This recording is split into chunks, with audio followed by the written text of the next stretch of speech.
ఈ scene exact సేమ్‌గా ముందే జరిగినట్టు అనిపించిందా? వెయిట్, ఇది కోయిన్సిడెన్స్ కాదు. ఫస్ట్ టైం ఉన్న ప్లేస్‌లో కూడా బ్రెయిన్ సడన్‌గా చెప్తుంది, ఇది ఆల్రెడీ ఎక్స్‌పీరియన్స్ చేశాను. మీకు కూడా ఇలా జరిగిందా? కొంచెం సేపు ఫ్యూచర్‌లో చూసామని ఫీలింగ్ వస్తుంది. కానీ సైన్స్ చెప్తుంది ఇది ఫ్యూచర్ కాదు. దెన్ ఇది ఏంటి? సైన్స్‌లో దీనికి ఒక ప్రాపర్ ఎక్స్‌ప్లనేషన్ ఉంది. Delayed neural processing theory. మన బ్రెయిన్ ఇన్ఫర్మేషన్ని 2 రూట్స్‌లో ప్రాసెస్ చేస్తుంది. ఒక సిగ్నల్ కొంచెం లేట్ అయ్యి ఇంకొక సిగ్నల్ ఫాస్ట్‌గా ప్రాసెస్ అయితే ప్రెజెంట్ మూమెంట్‌ని బ్రెయిన్ ఆల్రెడీ మెమరీలాగా మార్చేసేస్తుంది. అందుకే మనకి సడన్‌గా ఇది ముందే జరిగింది అని ఫీలింగ్ వస్తుంది. దీనికి సపోర్ట్‌గా ఇంకొక ఎక్స్‌ప్లనేషన్ ఉంది. Memory mismatch theory.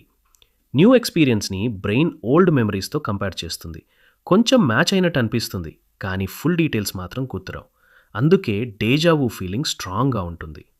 So deja vu అంటే డెస్టినీ సైన్ కాదు, ఫ్యూచర్ ప్రివ్యూ కాదు. మీ బ్రెయిన్‌లో జరిగిన టైమింగ్ మరియు మెమరీ కన్‌ఫ్యూజన్ వల్ల క్రియేట్ అయిన ఇల్యూషన్. ఈ వీడియో చూస్తున్నప్పుడు కూడా మీకు డేజావు ఫీలింగ్ వస్తే కమెంట్‌లో యెస్ అని టైప్ చేయండి.